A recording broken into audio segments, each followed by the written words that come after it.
Well, Hospital Porter's Pride and Dignity, stop the New World Order. Welcome to Hapanwo TV, and I'm in a very unusual place today. Oh look, there's where I am, see? there's another bus. Yeah, as you can see. I'm at the Cambridgeshire Guided Busway. Quite something, isn't it? Now, that's a sight I never saw until today. As you'll see here, this is what we are. What brought me here was I was reading something in the Oxford Times saying that Oxford County Council was thinking of bringing in a guided busway based on the Cambridgeshire model, and this is the model they're thinking of. This is actually the longest guided busway in the world. It stretches all the way from Huntingdon to Trumpingham, south of Cambridge. I'm actually somewhere between Cambridge and St Ives at the moment, in the middle of the countryside. There are several of these guided busways around the world. This is the longest and biggest.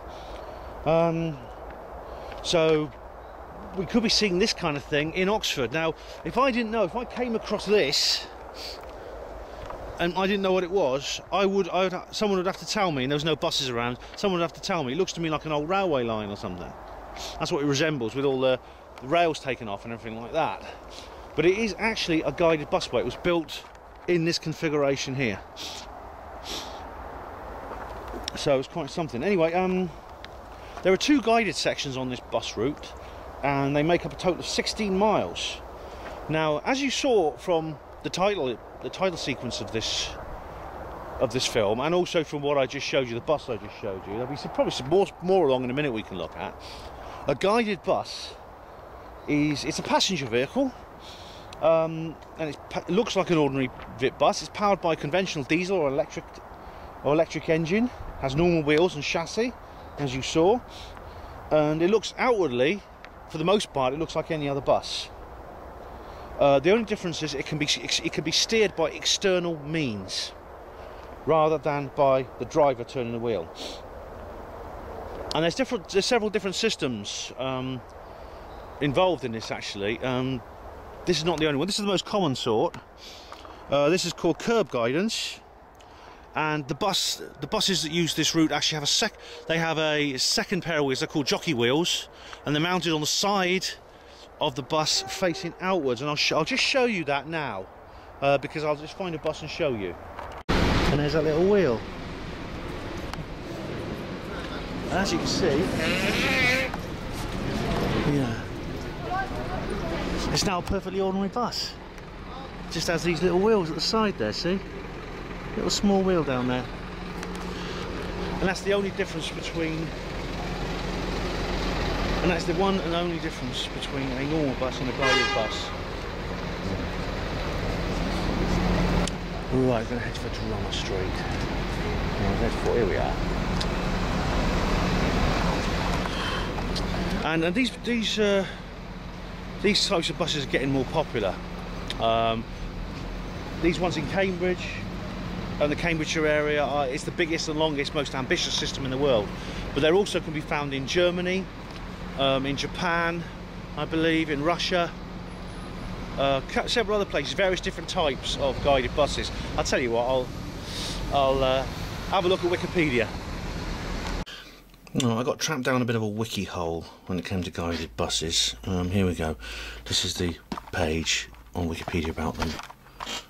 They're buses steered by external means, usually on a dedicated track or rollway, excluding other traffic, permitting maintenance of schedules during rush hour. Guidance systems can be physically, such as curbs or guide bars, or remote, such as optical or radio guidance. And there's a picture of a guided bus in Adelaide, Australia. Very like the one we've just seen in Cambridge. And this is one from Mannheim in Germany, where you can see the little jockey wheel there. This is one in, where's this? Crawley, West Sussex. They got them there as well. So they come in. So if they do bring them in Oxford, it won't be surprised. Now, that's a Translower rubber-tired tram on a system in Padua, Italy. So it's got like a tyre. It's got normal wheels. It looks like a tram to me, but it's got wheels with tyres. There's a Bombardier light guided transit in Nancy, France. There's a diagram of how the wheels work on things. There's one See, this is an optical guided bus. You see there the lines. It just follows those lines. It doesn't have any actual track like the one in Cambridge. And that one just follows these. See, this is pretty amazing. There's magnetic guidance. Lots of different devices, optical guidance, and here's the one about the Cambridgeshire Light Busway, which I've been looking at, which we're looking at now. And there, as you see, is the track we've been looking at. So, yeah, I went on and on looking through these things. It's a fascinating page, and that's, you see there on that map where we've been. There's basically where I am, between St Ives and Cambridge, just in this area here, and it basically goes all the way up there, along these various places to St Ives and then Huntingdon. The guided section is the red bit. There's another guided section south of, see there's another guided section south of Cambridge there, and the green bits are normal roads, so the bus can do either. It can be on a normal road or it can be on the guided road. It's so versatile, much more so than a tram or a normal bus. Now, so those wheels actually run along the inside of the side of this track here. You see, there's these specialised carriageways you see here, and you can just see this bus doing it now. You see, it's running along the side. It's little jockey wheels at the side, pointing outwards horizontally, are basically guiding the bus along this track. They rest along the inside of this these sort of borders, whatever you call them, these curbs. There's a special track that runs along the inside there, which the jockey wheels fit on.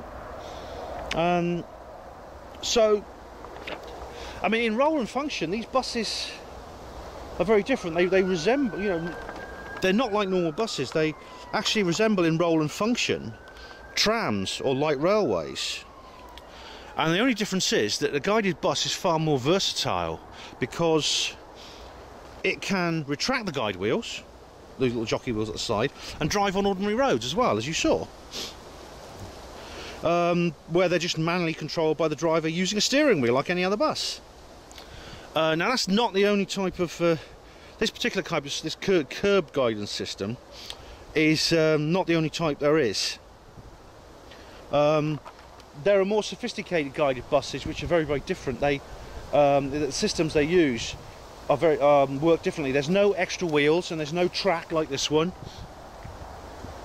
Instead, what there is an electronic optical system which follows a painted line on the road. So these kinds of guided buses, they run along special lanes that have no special infrastructure at all, and are essentially exactly the same as ordinary roads, except they have that white line painted on them which the bus's optical system follows. They can even double up as ordinary roads. So you may think, well, so what, Ben? What's this all about? What are you doing here? You know, Hapanwell, Hospital Porters Against the New World Order. Why are you interested in this particular subject? Well, all these things will become clear to you. So I think that these vehicles represent something that I don't think I've spoken about in these films before, but I have mentioned on the Hapanwell blog, and that is they represent a transition between the personally controlled and the driverless transport.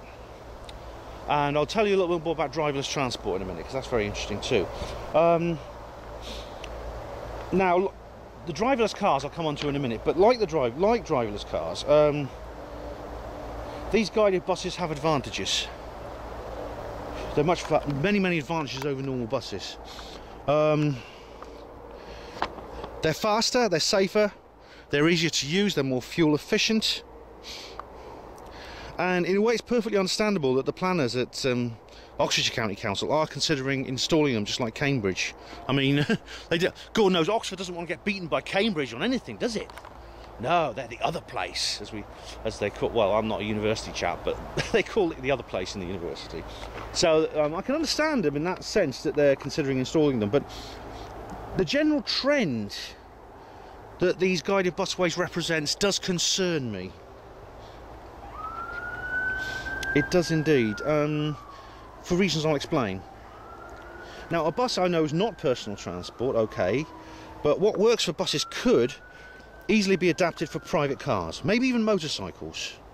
So the upshot of it is we're handing over more and more of our individual means of travel to higher authorities, and that gives them more and more power to monitor and control our movements as they see fit. I mean, the guided buses could be just the start of it. We could come on to guided cars, guided motorbikes, guided bicycles. And the issue of guided cars is interesting. Now, cars, you've often seen this in science fiction. A guided car is a car which can drive by itself and doesn't need a driver. Now, the concept of the guided car is an old one. In fact, it goes back virtually to the invention of the motor car. But there are practical obstacles to do with guided cars, as well as health and safety concerns. So it's never really happened before, and many people thought it wasn't possible. But in recent years, it's changed. I mean, there are practical designs now which are effective and safe, or thought to be reasonably effective and safe. And one of those is the Google car. I've just seen the Google car a few times, where you just get it. It doesn't have a driver. You just sit in it and you tell it where it wants to go, and it'll take you there. Drives itself. Now,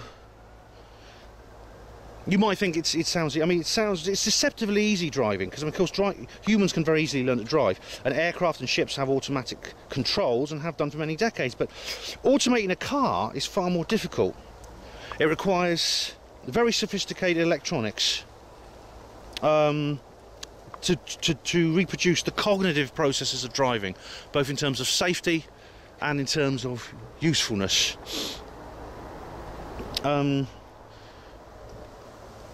You know, driving is actually a deceptively complicated process, and what we'll find out.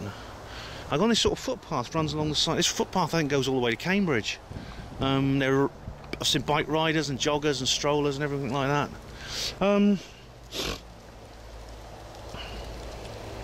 So there are two basic models, you see, as far as driverless cars go. I mean, I think that the busway comes into this in terms of the model for driverless cars, because there are two basic models considered for driverless cars. Now, the first is technologically easier, and it's related to this busway. It's harder in terms of organisation, but what it would mean is there'd be an entire highway converted in a single phase from a regular road system into an automated road system, solely for automated transport alone. Only automated vehicles would be able to use this particular highway, and those individual vehicles will be controlled by a single database. And what you'd have to do, you'd have to log your vehicle onto the overarching traffic control grid, and then that would allow you to use this automated highway. Now, some railways operate like this, not just like the Docklands Light Railway. Do you remember that video I did called Robots? I did a video called Robots where I actually filmed inside the Docklands Light Railway. Very interesting, because that's the way it works. Anyway, one moment. It's quite busy here now. Look, I'm not one of these people. Like, I know some video makers don't like sort of filming in a public place where there's lots of people around. That's never bothered me for some reason. I just sort of like say what I think, and if anyone's listening in, that's fine with me. Now, the thing about that automated control grid which is similar to this, what you see here, in a sense, the busway is a type of semi-automated control grid for driverless vehicles. The bus driver, as you'll see, doesn't have to use the steering wheel when he's driving along here. He just presses the accelerator and brake. That's all he needs, and the gears, of course. Now, in that model, the occupants of the vehicles would have no option. You would not have the option of manually controlling your vehicle if you wanted to. We're going under a bridge now, so there's a bridge over the busway. If you can get up there. I mean, I don't think there's a way up there. You get a good view maybe, but I'm not bothered particularly. I think I can get a better shot down here, actually. Now, the second model is to leave the roads as they are, but instead build cars that are individually capable of everything a human driver can do. And in that case, there would be no supervisory database. There'd just be normal roads which would be navigated autonomously by these mechanical roadsters. And in that case, a vehicle user could actually choose whether you wanted to use the automated control or not. So you could switch to manual control and drive it yourself if you prefer. It'd be very, very different to this. You wouldn't have roads like this. You just have these tracks. These bus tracks, you wouldn't have those, you'd have normal roads. And the car would have these electronic control systems. That's the difference. So it would be a dual system. Or you could have like a mixture. You could have this dual system doesn't have to be manual or automatic. You could have a system whereby the driver could hand over some of the driving to the computer and manage the rest himself. For instance, it's a kind of function that you already get in some cars, actually. I mean, that's effectively what cruise control is. And auto stability. There's even automatic lane keeping now. So that is a form of automation. Supposing you have a driver who wanted to rest his feet and operate the steering wheel only. So what he could steer while the automatic system adjusts the accelerator and brakes. And that's an option, isn't it? Now we're approaching a bus stop now, one of the bus stops on the guided busway. Now when you get on there, you'll find there's something else I want to bring up anyway. About the guided busway when we get to the stop. And now there are advantages, of course, of automation. Computers react faster than humans. They'll be far better at the old emergency stops. They could avoid collisions. So there'd be fewer road traffic accidents, less death and injury, as well as lower insurance costs if you use it in that sense. You could say the traffic could be managed better. You could have fewer traffic jams. So there'd be a congestion reduction, especially in the first model of automation. There'd be no congestion. And in the first model, you could also have higher speed limits, smaller stopping distance gaps between moving vehicles, which is far more efficient use of the road. Do you see what I mean? This is like a kind of... It is a kind of... What I'm saying is this bus stop has the atmosphere more of a railway station than an actual bus stop. It's more like a railway station. So you see it's got like a little platform and you get on and everything. It's a bit like that, I think. So you wouldn't need your cars on a motorway could drive along at 100 miles an hour. No space, no more space needed between the bumpers than that. The bumpers of the individual vehicles could be kind of like the different. You wouldn't need any more space between the bumpers on the vehicles than you would space between the carriages on a train, between the buffers. That'd be as simple as that.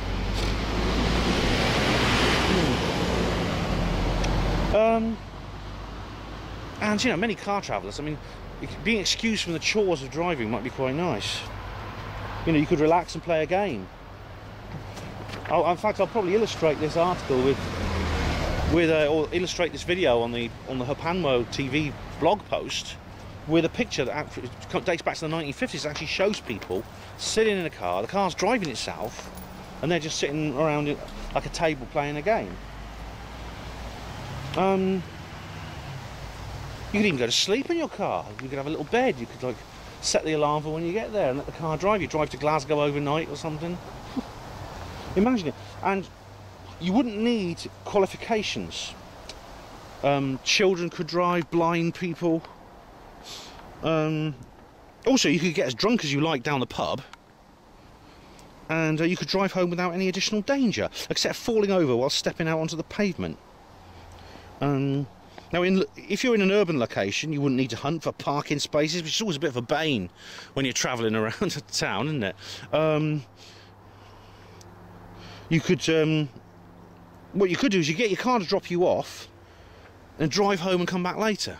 This is the bus stop. Now, I tell you, I mean, does this? See, this does to me. See, it's called the busway. Busway tickets, you see.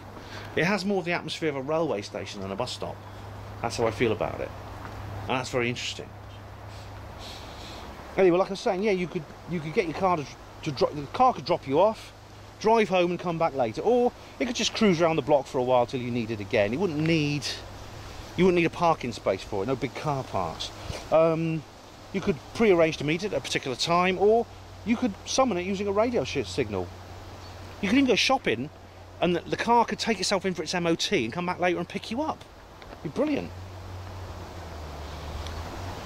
Now here we're coming to the end of this section of the busway. So we're at Histon and Impington. That's the bus station if you want to look it up, or railway station, busway station.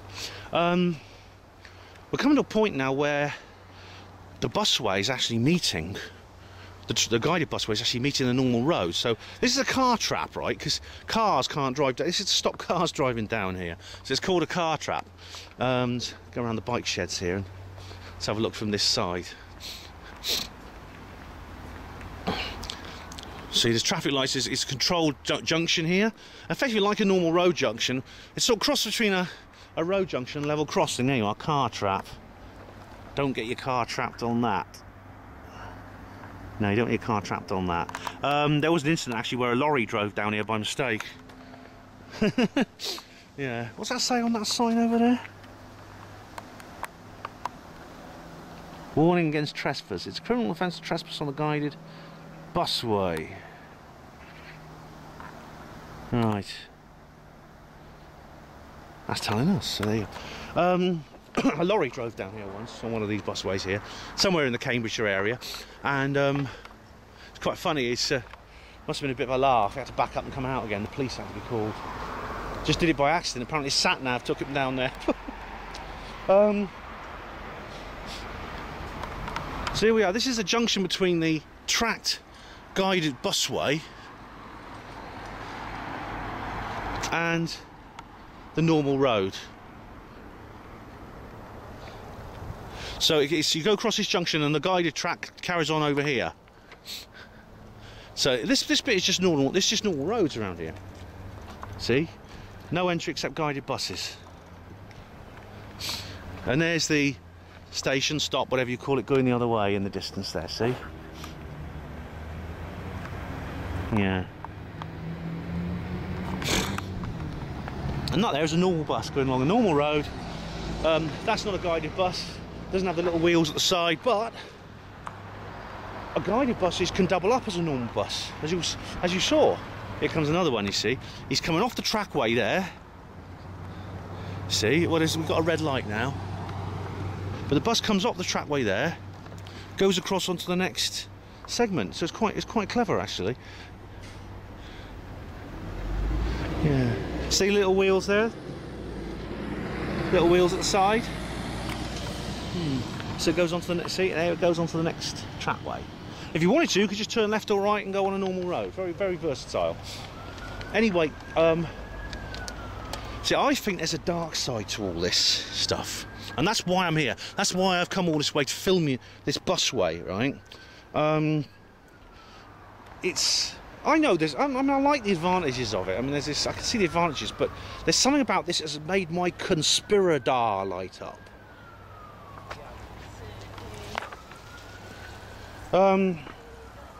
Would you want to forfeit control of your personal vehicle to a machine? That's the question. This is a civil liberties issue here, I think. I think it will be especially relevant with the first model. That is the fully automated, centrally controlled model of automation. That would be the worst situation. But even the second model of automation actually has issues. And if it becomes so common that the safety and efficiency disadvantages of manual driving could be emphasised to a point where there's cause for it to be legally restricted. Can you just see Jeremy Clarkson's face?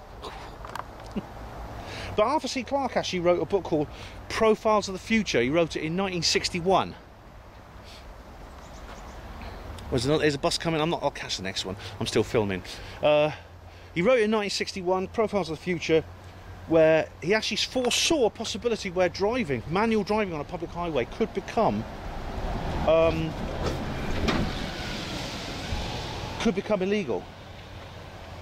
Now, I'm concerned that government intelligence agencies could track your movements and control your movements. I mean, I'm already concerned that they can do it through the sat-nav in your car. That's already something that bothers me.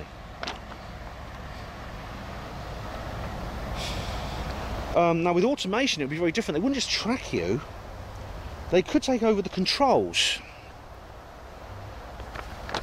So they'd know where you were going and they could stop you if they wanted to, or make you go somewhere. So your car would become a vehicle over which you only enjoy conditional dominion.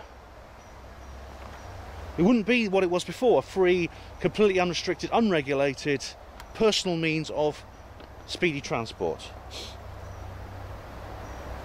Now, in its mildest form, it could mean, like, suppose you took a trip to Nevada, wanted to visit Area 51, the border of that, you know, the place with the big signs, which I've spoken about before.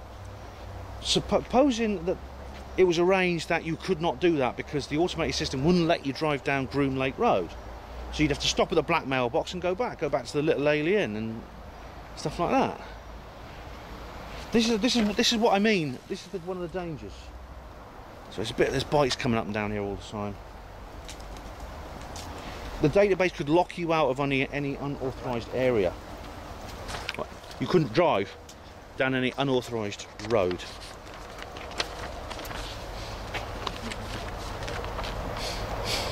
Now there's a parallel here with digital TV, because digital TV is promoted as something wonderful, and it is in many ways. You can get more TV programs, more channel, far better sound and quality vision. Although it's odd, I mean, when I was a kid there were like 4 channels and, you know, little small TV screens, and the actual quality of the programs was so much better. Now you have like 500 channels and 20-inch screens, flat screens, 3D, whatever, and the TV's crap. Anyway, the downside of digital TV, apart from what I've just said, is that it gives the broadcaster control over individual TV users. Individual television sets are controlled centrally, so the TV set owner is limited in what they can watch. So this is similar in this way to what I'm talking about when it comes to the buses and the cars. This is the catch, all right, when it comes to automation. And it's not just that. I mean, of course, there's the loss of jobs. I mean, bus drivers would be made redundant, lorry drivers. And what would you do if the thing also? I mean, there's the automatic driving appliances and the databases. They could break down. You could paralyse an entire transport network and cause chaos, which would be very difficult to repair. Or you could deliberately induce it. You see, you could stop people travelling deliberately. Also, I mean, during these scenarios, people could get hurt. They could be big crashes and they could get harmed. I mean, there's a book called The Plastic Eater by Kit Pedler and another guy, Jerry Davis, which is all about that. Mutant 59, The Plastic Eater. It's an old book. So I think in an ideal world, an automatic car, an automatic bus would be a wonderful piece of technology. But the world we live in is not ideal. It's controlled by forces of authority that have selfish and malevolent intentions. So I think we need to think twice before we agree to automatic cars, and we need to be wary of systems like the guided busways that may be a stepping stone towards that. Yeah.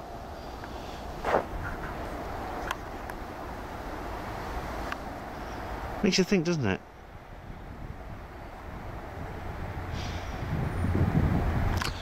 Anyway, from Cambridgeshire, United Kingdom, thanks for watching Hapanwo TV. Hospital Porters, pride and dignity, stop the New World Order.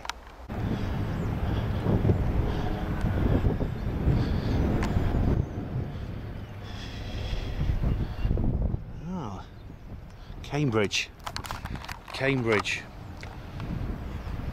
Never been to Cambridge before. Or I did go when I was a kid, because I had some friends well, my dad knew some people in Cambridge and we used to travel here when I was a kid. He had some friends who lived there. Never seen central Cambridge before. Of course, I've got a little bit of extra time actually. I wasn't really going to put this little extra bit on the end of the movie, but I've got a bit of extra time because I've got a long time to wait till my coach arrives to take me back to Oxford. It's quite a long way, almost 4 hours on the coach. It's not here. See, that's where the National Express stops are. This is the X5 I'm waiting for. But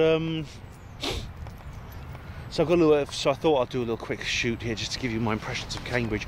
I got the bus which takes me around all through the city centre, and it's very different from Oxford, and I hadn't expected that because, of course, Cambridge and Oxford are always seen as two of the same kind of. They're almost like two halves of the same thing. Now, they even call it Oxbridge, meaning the two most elite universities in the country, and indeed the world. Cambridge is also, like Oxford, a major Illuminati training centre, and in fact, if I go around here, you'll see the bridge of. There's another, not the Bridge of Sighs. There is a Bridge of Sighs in Cambridge. It's over a river though, not over the street like the one in Oxford, which I showed you. Do you remember my video, Heart of Oxford? I'm just walking around this fenced-off area of the park I'm in now. This is called Parker Place, Parker Park, or something like Parker Green, or something like that. It's Parker something. This space is called. And that, what I'm looking at there, looks like another green college, a green Templeton College. I can't. Do you remember that? I showed you the thing on the top of the, when I was talking about the Centaur, my video Centaur. Now that looks very similar. What's it got on top of it? It's a weather vane shaped like a griffin, and it's like a rotunda type or hexagonal plan building. That there's a cricket pavilion. Oh, see, this is a cricket pitch. All right, so they have the old drying out the wicket there. There's the pavilion over there. I see what you mean. It's for cricket. That's why they fenced it off. Now, Cambridge is another of these Illuminati training centres, but it has a different atmosphere to Oxford. I think it's, if anything, it's darker than Oxford is. Well, what's the time? That's my coach. Is he all ready? He's probably going to wait a while. Better go back anyway. What's the time? Oh, I've got for 20 minutes yet. Better go back anyway.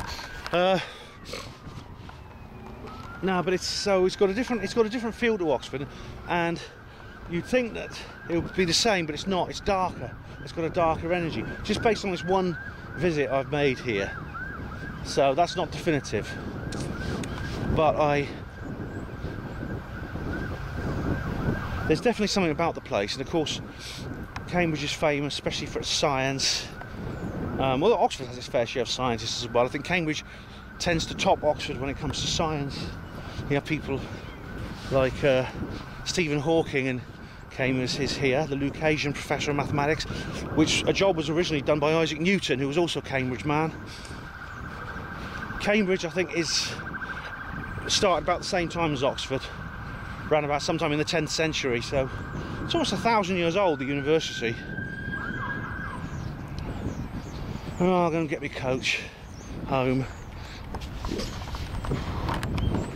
And it's been interesting to be here, actually, to come here and have a look at the place. So I've got some time to sort of like peruse the city centre.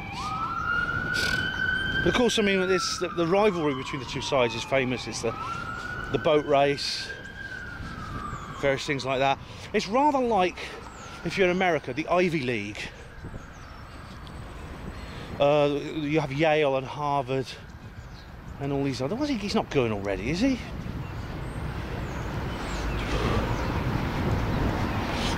He can't be. Nah, I'm gonna have to. I'll get my coach now anyway.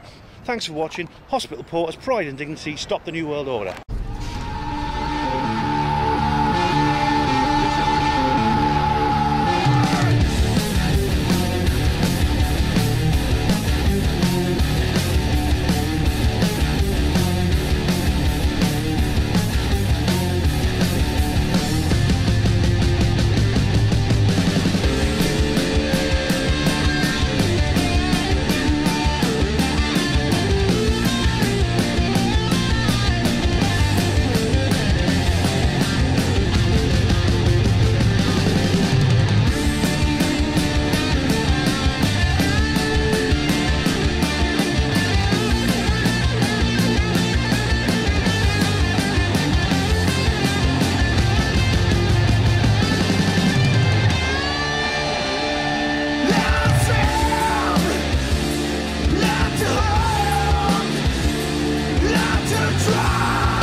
to let her